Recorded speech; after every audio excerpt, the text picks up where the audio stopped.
What are my thoughts on the sudden rise in soft power of Asian giants like Korea and Japan? Will the quest for the same ignite interest of the government of India towards our history? India is a dormant cultural, historical, and civilizational superpower. It can become the next tourism superpower in the next 5 to 10 years if India invests in the infrastructure of tourism. India is basically the homeland of every Buddhist person on this planet. That is most of East Asia, isn't it? And even the people who practice, let's say the people of Indonesia, even though they practice a foreign religion nowadays, they practice Islam nowadays, most of them, many of them, and still they still feel this sentiment that India is the ancestral homeland, because the Indonesians, many of them have some Indian ancestry as well. So India has a great deal of potential. Now look at powers like Korea and Japan. These are not military powers, but these are economic powers. Korea was destroyed in the Korean War in the 1950s, and after that it came back. It developed its economy, right? It tightened up its governance, and in just a few decades it's become a first world country with the highest standards of living. And when a nation becomes prosperous, that's when culture flourishes. You can't have culture flourishing when your nation is poor, right? People don't have the time to enjoy culture when they are struggling to make ends meet. And the same goes for Japan. Japan was destroyed, devastated in World War II, and it rebuilt itself from scratch and became an economic superpower until the 1990s. After that, there's been a period of stagnation, and yet Japan is a very powerful economy. It is a force to be reckoned with.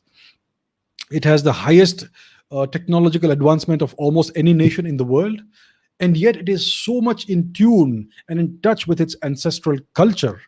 And that is the thing about Japan. It embraces modernity while being a very traditional nation. It's a brilliant combination. And that's why Japan is so attractive to so many people. It is so modernistic, so futuristic, and yet so traditional. That is the USP of Japan. So we can learn a great deal from Japan and from Korea. The number one thing we have to learn is we need to boost our economy. We need to bring our per capita GDP high.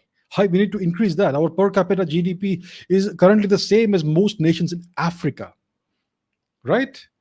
If you divide the total GDP of India by the population, the number that comes out is abysmal. It's terrible. So we need to boost our overall GDP, which will boost our per capita GDP, which means that we will have higher standards of living. So that's what India needs to do first of all. Only when the living standards are high will culture start to flourish. 20 years ago, there was no sport in India. I mean, India was very poor at sports.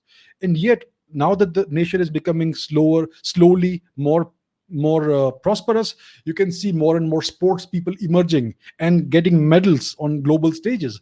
Because when you have more prosperity, you can spend time playing sports and doing culture. So that's the thing. India needs to focus a great deal on its economy. India needs to bring everyone out of poverty. And you cannot do this at the expense of military strength, because there's no point being an economically strong nation when your military is weak, which means that anybody can come and steal your money.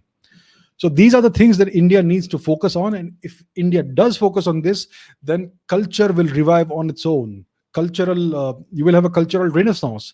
And with the cultural renaissance, you will have a resurgence in interest in India. India has the most powerful and influential culture of the ancient world, right? And with that will come a resurgence in interest in our history. So the main thing is to rebuild our economy, to uplift the people, to give them higher and higher standards of living, the kind of standards of living we used to have for millennia, for thousands of years. So that's what we need to focus on, while not neglecting the military strength. People say that we don't have money for military, we need to spend it on the upliftment of people. My point is very simple. If you uplift the people and build a strong economy, a stronger power can always come and steal your money or destroy your economy. You need to invest in military as well, so that you can protect everything that you're building.